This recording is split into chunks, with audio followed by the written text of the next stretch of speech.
Katembo n'abadde ku kyalo Konansuube mu disitulikiti y'Ewakisa abasiraamu b'omuzikiti we bavudde mu mbeera ne bagoba akulira essomero erya Azal Islamic Sheikh Anwar Juma nga bamulanga bo kye bagamba nti alemereddwa essomero lino. Omusasi waffe watuukidde mu kifo kino nga bafulumiza obutanda kusa n'ebikozesebwa by'abaana. Bwe tumala okolagana n'omwami oyo olidde ne tukumukwasa essomero olw'obusiiwufu bw'empisa ze zamugisaako abaana ab'ekyalo kino kyonna. Omusasi waffe mu kwogerako n'omukulu w'essomero Anwar Juma Kasumba ategeezezza nti abantu bano bampangisa emyaka 35 era n'atulaga n'endagaano. Twasayininga nabo endagaano mwaka 2015 nga kino kifo kyali kifo nga kiri Nagalayo temwali mu kantu konna. Ne ofiisi wayimiridde awo waliwo nfuufu. Abaganda bagamba nti wosanga nnyinimu nga yebise kutya osobola okusaba ssebo blanket. Ayongeddeko nti atadde ssente nnyingi mu ssomero eryo era nga tayinza kumala gavaawo. Ssente ze n'akateeka wano okuva mwaka 2015 ziri miliyoni 145. Kati ssente ezo bo balowooza nti nsobola okukira ku makya ne mmala gavaawo. Ate si tutule wansi tubakompaseetinga embaviire kubanza nzikiriza nze ndi mupangisa siri nannyini ettaka lino era nkimanyi nti singa tutule wansi ne tukkaanya tujja kukola ki tujja kubeera nga tubaviira.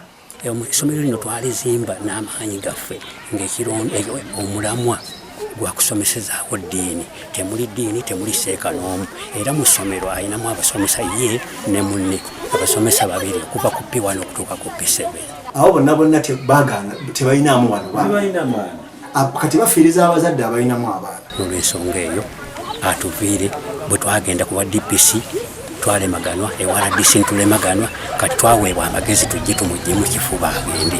Bwe batuwandikira ebbaluwa esooka etugoba erigale twagende wa looya era n'abagamba naye ate muli mu kugoba omuntu ate nga endagaano ekyaliko ya myaka 30 kati mu compensating emiliyoni 4.5 mu mwene emyaka 2 asobole okulilocatinga essomero lye within those 2 years. Baagaana. Bano batandise n'okwerangira ekizzeeko kulwanagana olwo poliisi ng'ekulembeddwamu OC okuva ewakiso ASP Simon Atwine etuuse okukakkanya embeera.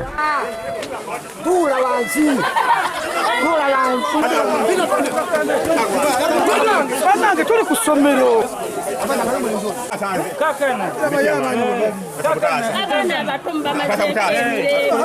Batudde mu lukiiko era omukulu w'essomero n'alaga OC endagaano ze baakola nga bamupangisa essomero bw'atyo n'abasaba okukakkana era n'abayita mu lukiiko olwawamu ku disitulikiti okulaba ekyokukola. Saagala tumenye mateeka okugoba omuntu anyhow.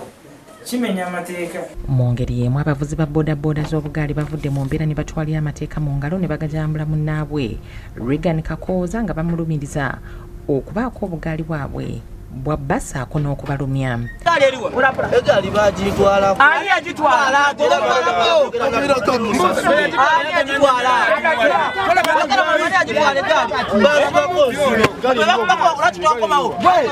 Kiddiridde Kakooza okukomawo ku siteegi yaabwe ne bamuteebereza okubeera ng'abadde akomyewo okubabbako obugaali era nga bagamba olwasembyeyo okumulabako yali alina booda ya Benon Kibirige omukozi munnaabwe gy'abbye.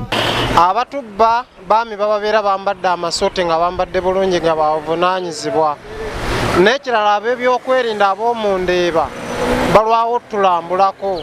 Nefe tunakwatako ku muzikiti awo nga babegaza abaana. Tubadde tusatu. Ono bamusanze n'ebisi ne bamuteebereza okubeera nga yeenyigira ne mu bubenyi bw'amateeka obulala. Amyuka omwogezi wa poliisi mu Kampala n'emiriraano Luke Owesigire akubiriza abantu obutatwalira amateeka mu ngalo. Mu ngeri nti omuntu ono bw'oba olumiriza okuba nti yakubba osoose poliisi omulaba tuba tukutegeeza okumyewo